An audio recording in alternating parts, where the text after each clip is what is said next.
What are you hesitant to tell me? I think when you leave, I was hesitant to tell you that I'm curious to see how we function without each other. I was curious to tell you that because I didn't know how you would take that.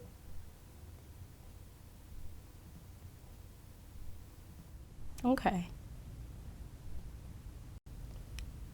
And so now I answer. You can comment on it, or you can, yeah. So, like, you're hesitant to tell me, like, what our lives would be without each other when I leave? Yeah, because it kind of like affirms that we're gonna leave and stuff. Yeah. I'm always hesitant to talk about that. Lately we've been trying to live in the moment, you know? Yeah. Yeah, but I realize that. That's just, like, part of your personality. Yeah. Is to postpone, like, the reality of things until it really comes into your face and, like, punches you in it. And you're like, whoa! If you could change one thing about me, what would it be? I don't know if I would change it, but it's your ability to, like, switch off. Mm-hmm.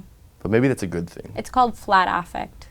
Is that it? I've learned about it. Because it's so what psychologists disheartening, do. like, to be in a heated debate with you, or like if our passions are high, and then you have this ability to just turn off and walk away. And it's like, and I'm left with this like ball of emotion, and I don't know where to put it. And I'm like, where are you going? And you're like, yeah, I gotta go right now. I'll see you in a bit. And it's so like cold and emotionless.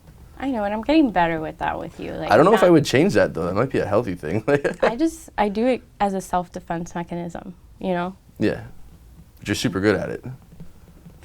If you learn how to start doing that at 7, you get pretty good at it. Yeah. When was the last time you questioned ending a relationship, and why didn't you? Like a couple months ago. Yeah? Yeah. Yeah, I remember. Why didn't I? Because I love you and you always convince me that this is worth it and that we can make whatever it is, a situation that we're going through, work out. Like, and then you also convince me that you're gonna change whatever it is that bothers me. What was it specifically that made me, where were we? What brought us to that point? I think we had miscommunicated on something. Yeah, I think the reason why I thought of it, now I remember, was because I was leaving, and like I was thinking for a while like it would be easier to just like end things before like leaving, because it could like give me like a closure with you, like an ability to just like, yeah, like, you know, not deal with you, not like be with you all the time before I left, to kind of like get used to it, you know? Yeah. But then you're like, you know, like it doesn't make sense. We might as well enjoy like the rest of what we have together, and that makes sense. Do you think we'll stay together after I move? Oh wait, I think it's yours. Oh, do you think we'll stay together after I move to New Orleans? I think you know that. I think we've talked about this before, and like you know that I'm not going to do long distance because it's never been something that has worked for me before, and I just find it difficult to be with somebody that I love when I'm like 900 miles away from them. Right. Because I want you there. So, no. You know that. Yeah, I've known that. And I think like I've wanted to prolong reality long enough to like always try to play with the notion. Yeah. And I have looked at I've looked at some jobs in New Orleans and I've checked into it.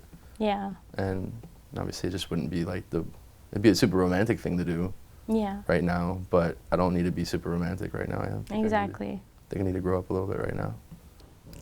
Do you believe there's the one for you? The one in general? Yeah, like the one. I mean,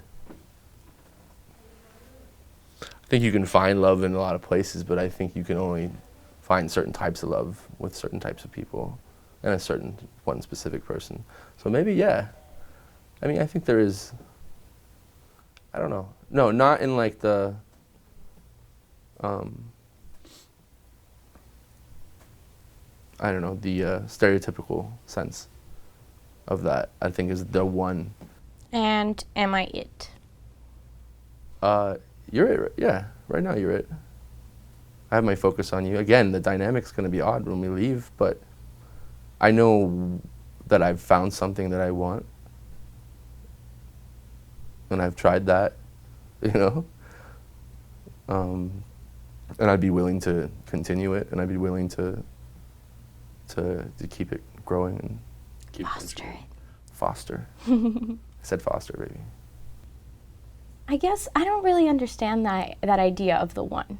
What does that mean? The one that like, is everything that you could ever want in a person? Predestined like this to be perfect like, person for me? Maybe the one.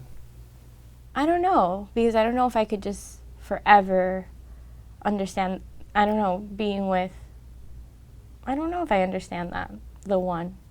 I don't know if I get that. So you don't believe in that? I don't know if I do believe in it or not.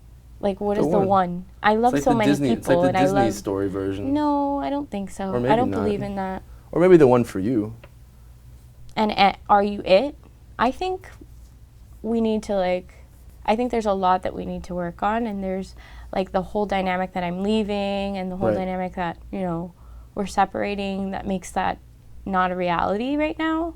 So I don't think that I would believe in this whole statement right now. But not because I love you any less. Right.